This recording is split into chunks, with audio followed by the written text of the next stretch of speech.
রাত প্রায় 9:30 বা তারও বেশি। বর হঠাৎ বললো চলো একটু ঘুরে আসি, আর আমি তো এটার অপেক্ষায় থাকি। আর খাবো ভেবেছিলাম ফুচকা, কিন্তু দোকানপাট সব এই যে বন্ধ। আমরা যেতেই দেরি করেছি না, দোকান আজকে খোলেইনি কে জানে। আমরা এই জন্য একটু চাউমিন আর কাকলেট খেয়ে নিচ্ছিলাম।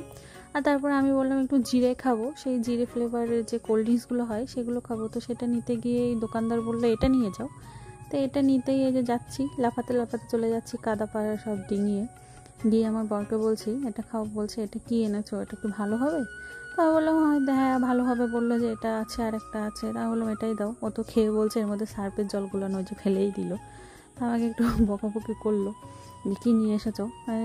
মোটটা একটু এমনি অফ ছিল, আর এত দূর থেকে গেছি, প্রায় বাড়ি থেকে 28 কিলোমিটার দূরে প্রায় গেছি ফুচকা খাওয়ার জন্য। দোকানটা একটু বন্ধ ছিল, ওই জন্য মনটা একটু খারাপ। আর এই যে সেই মেলা, আগের দিন গেছিলাম মেলাটা, সব দোকানপাট বন্ধ হয়ে গেছে। অনেকটা রাত হয়ে গেছিলো যেহেতু, সেই জন্য দোকানপাট সব বন্ধ। আর এই তো দুজন মিলে বাড়ি ফিরে আসছিলাম, অনেকটা রাতও হয়ে গেছিলো, একটু ভয় ভয়ও লাগছিল।